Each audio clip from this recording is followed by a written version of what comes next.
The gymnasium lights flickered as the last of the students left. The shiny floors reflected the banners hung for the upcoming charity ball, a prestigious event every year. For most, it was a chance to dress up, socialize, and be noticed. For others, it was just another reminder of where they stood in life. Sam, the janitor, stood alone in the corner of the empty hall. He wiped his hands on his work overalls and looked around with quiet pride. He had polished every tile, checked every bulb, and even fixed the leaky faucet that everyone else ignored. At 52, his back ached more than it used to, but he never complained. The paycheck was modest, but it kept food on the table for his daughter, Emily. She was his world. Emily wasn't like the other kids in her high school. She had grown up watching her dad work long shifts, patch holes in her shoes instead of buying new ones, and still smile through it all. Where her classmates wore designer jackets and carried the latest phones, Emily carried second-hand books and wore thrift store dresses. Some mocked her. Some ignored her. But Emily walked through those halls with her head held high. That night, as Sam packed up his mop, Emily came rushing into the gym, her cheeks flushed from the cold. She was holding an invitation in her hand, one of the glossy, gold-lettered ones everyone had been talking about. "Dad," she said breathlessly, "I got invited to the charity ball." Sam smiled faintly. "That's wonderful, sweetheart." But Emily's face dropped a little. "There's a problem.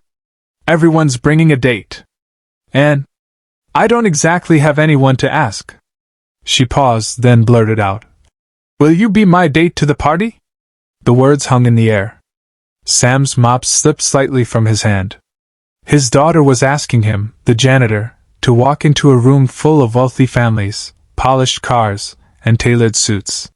He knew what it would look like. He knew the whispers that would follow.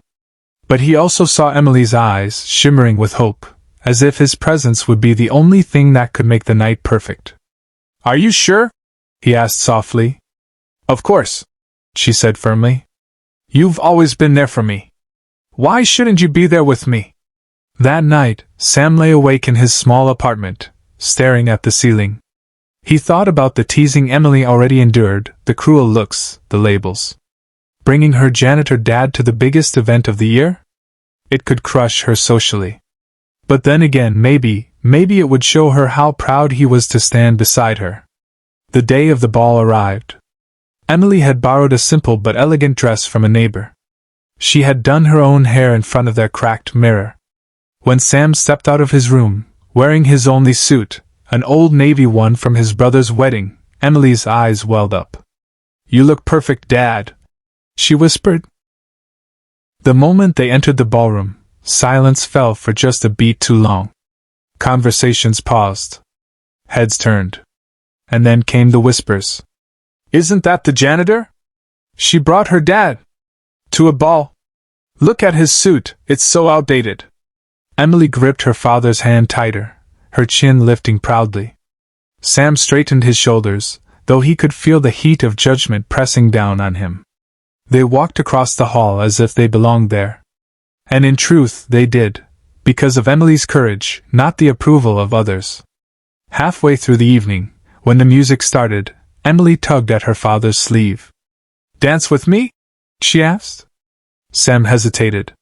He hadn't danced in years, not since Emily's mother passed away. But seeing the joy on her face, he took her hand and led her to the floor.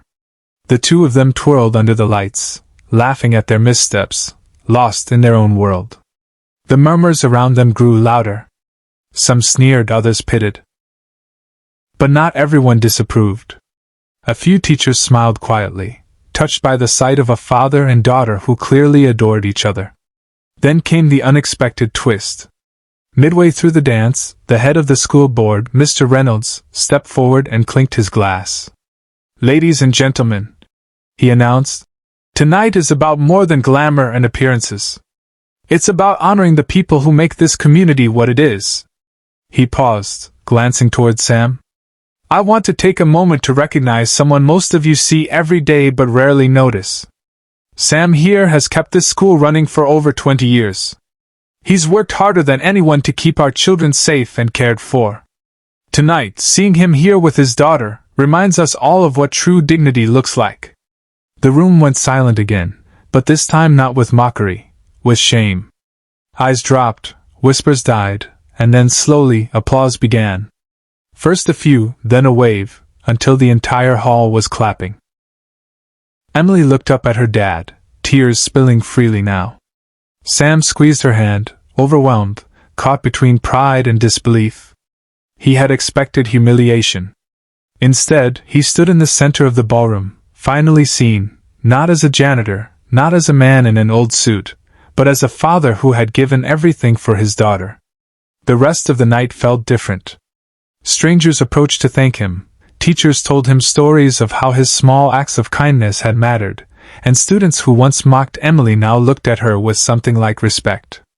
As the music played again, Emily leaned her head against her dad's shoulder. "I told you," she whispered. "You were the perfect date." And for the first time in years, Sam felt like he truly belonged.